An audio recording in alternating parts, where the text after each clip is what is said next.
Haleluya, puji Tuhan, selamat pagi dan salam sejahtera dalam kasih Tuhan kita Yesus Kristus. Kita bersyukur kepada Tuhan pagi hari ini, kita boleh berjumpa lagi dalam keadaan yang baik, keadaan yang sehat dan diberkati Tuhan. Nah, pagi yang baik ini mari kita menyediakan hati kita, diri kita untuk bersama-sama kita mendengarkan firman Tuhan. Kita berdoa. Bapa di dalam surga, di dalam nama Yesus Kristus Tuhan, kami sungguh bersyukur karena kami boleh menikmati segala anugerah-Mu sampai pagi ini.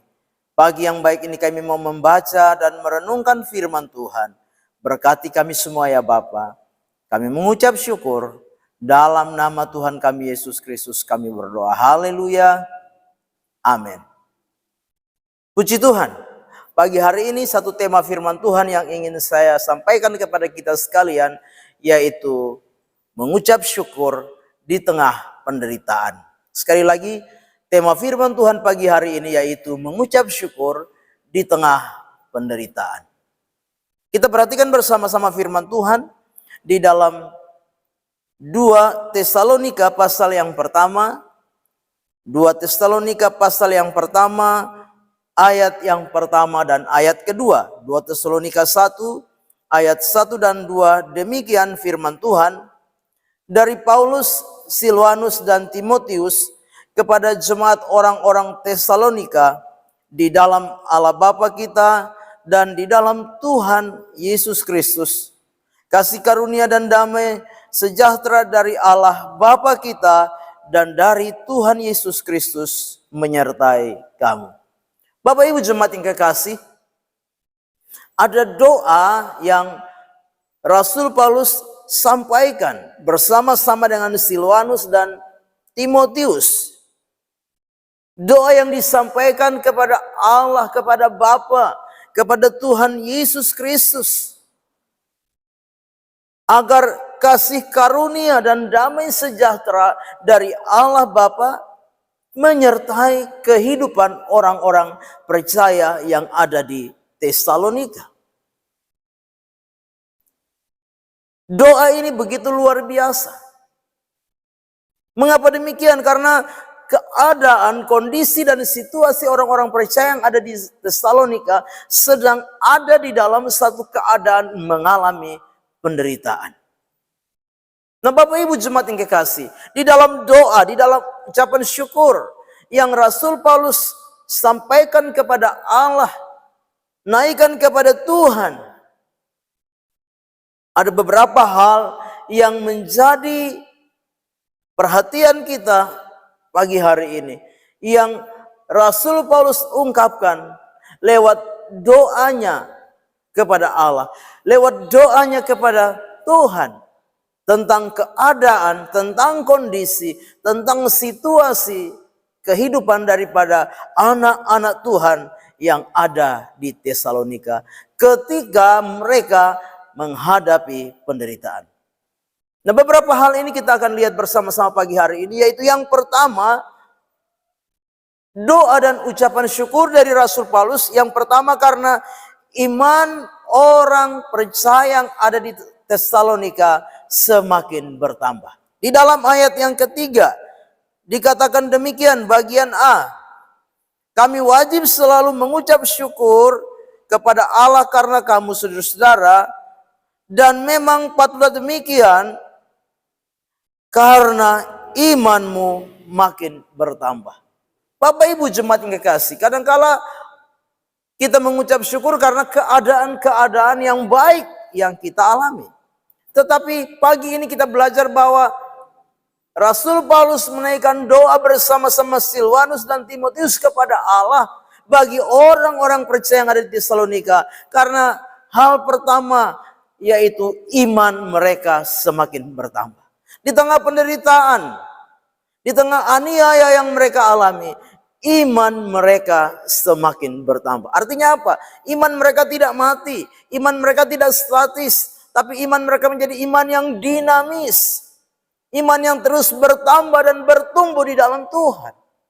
Itu sebabnya hal ini merupakan satu ucapan syukur dan doa yang Rasul Paulus, Silwanus dan Timotius naikkan kepada Tuhan.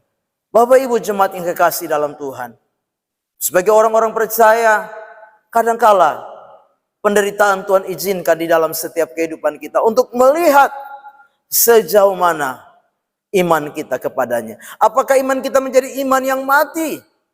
Apakah iman kita menjadi iman yang statis? Atau iman kita adalah iman yang dinamis, iman yang bertambah, iman yang bertumbuh di dalam Tuhan? Menjadi pertanyaan bagi kita pagi hari ini. Mari kita mau kembali kepada diri kita masing-masing. Apapun keadaan, apapun situasi, apapun kondisi kehidupan kita. Mungkin kita sedang diperhadapkan dengan persoalan. Mungkin kita sedang diperhadapkan dengan masalah. Kita sedang mengalami kesusahan, kesulitan, kesukaran hari-hari ini. Biarlah menjadi doa dan ucapan syukur dari setiap kita. Biarlah itu boleh memotivasi kita, mendorong kita, membawa iman kita menjadi iman yang semakin bertambah di dalam Tuhan. Iman yang semakin bertumbuh, iman yang dinamis di dalam Tuhan. Yang kedua, apa yang kita bisa pelajari lewat orang-orang percaya yang ada di Tesalonika? Yang kedua, dikatakan kasihmu seorang akan yang lain makin kuat di antara kamu. Sekali lagi, yang kedua yaitu kasihmu seorang akan yang lain makin kuat di antara kamu. Yang kedua apa? Kasih antara orang-orang percaya yang ada di Tesalonika semakin kuat, semakin erat. Ini luar biasa, karena apa? Mereka sedang menghadapi satu keadaan yang sama, yaitu penderitaan. Penderitaan mengakibatkan mereka bersatu. Penderitaan mengakibatkan mereka saling semakin kasih dan mengasihi satu dengan yang lain. Bapak Ibu jemaat yang kekasih, ternyata masalah, ternyata persoalan, ternyata pergumulan yang dihadapi bersama oleh jemaat yang ada di Tesalonika membuat mereka saling memperhatikan, saling mengasihi satu dengan yang lain. Bahkan firman Allah jelas, kasih mereka seorang yang akan yang lain semakin kuat. Nah, Bapak Ibu jemaat yang kekasih, mari kita mau menyadari bahwa kadangkala masalah, pergumulan, penderitaan yang kita alami itu membuat kasih satu dengan yang lain semakin dingin. Firman Allah berkata di dalam Matius pasal 24, ya, dikatakan bahwa karena kedurhakaan makin bertambah sehingga kasih kebanyakan orang semakin dingin. Biarlah setiap kita orang-orang percaya, mari kita mau tetap kuat di dalam kasih kita, semakin erat kasih kita satu dengan yang lain, memperhatikan satu dengan yang lain di tengah-tengah kondisi kesulitan, kesukaran, kesesakan di hari-hari yang sedang kita jalani ini. Jangan biarkan kita tidak saling memperhatikan, jangan biarkan kita tidak saling mempedulikan, tapi mari kita saling memperhatikan, saling mempedulikan satu dengan yang lain. Biar ada kasih yang semakin kuat dan erat di tengah-tengah kehidupan kita sebagai orang-orang yang percaya kepada Tuhan. Yang ketiga ucapan syukur dan doa yang dinaikkan oleh Rasul Paulus, Silwanus dan Timotius. Karena apa? Yang ketiga, karena ketabahan daripada orang-orang percaya yang ada di Tesalonika. Firman Tuhan jelas dikatakan, sehingga dalam jemaat-jemaat Allah kami sendiri bermegah tentang kamu karena ketabahanmu. Bapak Ibu jemaat yang kekasih, ketabahan dari orang-orang percaya yang ada di Tesalonika luar biasa. Kata ketabahan ini juga sama artinya dengan ketekunan. Kalau bicara tentang ketekunan itu bicara tentang apa? Kesetiaan. Ada masalah, ada penderitaan, ada aniaya. Tapi itu tidak membuat orang-orang percaya yang ada di Tesalonika mundur dan tidak lagi ikut Tuhan. Masalah dan penderitaan, aniaya yang mereka alami tidak membuat mereka mundur dan tidak lagi percaya kepada Tuhan. Tapi firman Allah jelas, mereka tabah, mereka tekun, mereka setia di dalam Tuhan. Nah, inilah yang harus menjadi sebuah perenungan bagi kita sekalian sebagai orang-orang percaya. Jangan sampai karena masalah, jangan sampai karena kesulitan, jangan sampai karena tantangan, jangan sampai karena beban. Beban hidup ini membuat kita menjadi orang-orang yang apa? Yang mundur dan tidak setia lagi. Kita tidak menjadi orang-orang yang bertekun, kita tidak menjadi orang-orang yang tabah.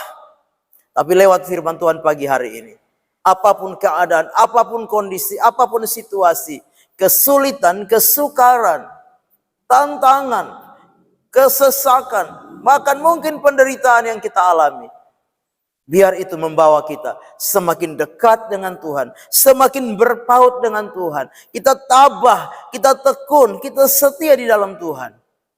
Dan dengan demikian, firman Allah jelas bahwa kita akan dipandang layak, ya. Kita akan dipandang layak sebagai apa? Warga kerajaan Allah. Di dalam ayat yang kelima, bagian B di sana dikatakan yang menyatakan bahwa kamu layak menjadi warga kerajaan Allah. Bapak Ibu jemaat yang kekasih di dalam Tuhan kita Yesus Kristus. Ketika ada masalah, ketika ada penderitaan, ada pergumulan, ada kesesakan, kesulitan, dan itu membuat iman kita bertambah, iman kita bertumbuh, iman kita menjadi iman yang dinamis. Yang kedua, ya tadi kita sudah lihat, kasih kita semakin kuat, erat satu dengan yang lain, saling mempedulikan, memperhatikan satu dengan yang lain. Dan yang ketiga, kita menjadi orang-orang yang tabah, tekun, setia. Maka kita menjadi orang-orang percaya yang dipandang layak menjadi warga kerajaan Allah. Biarlah pagi hari ini kita mau belajar hidup kita sebagai orang-orang percaya, biar semakin layak menjadi warga kerajaan Allah. Amin. Kita berdoa.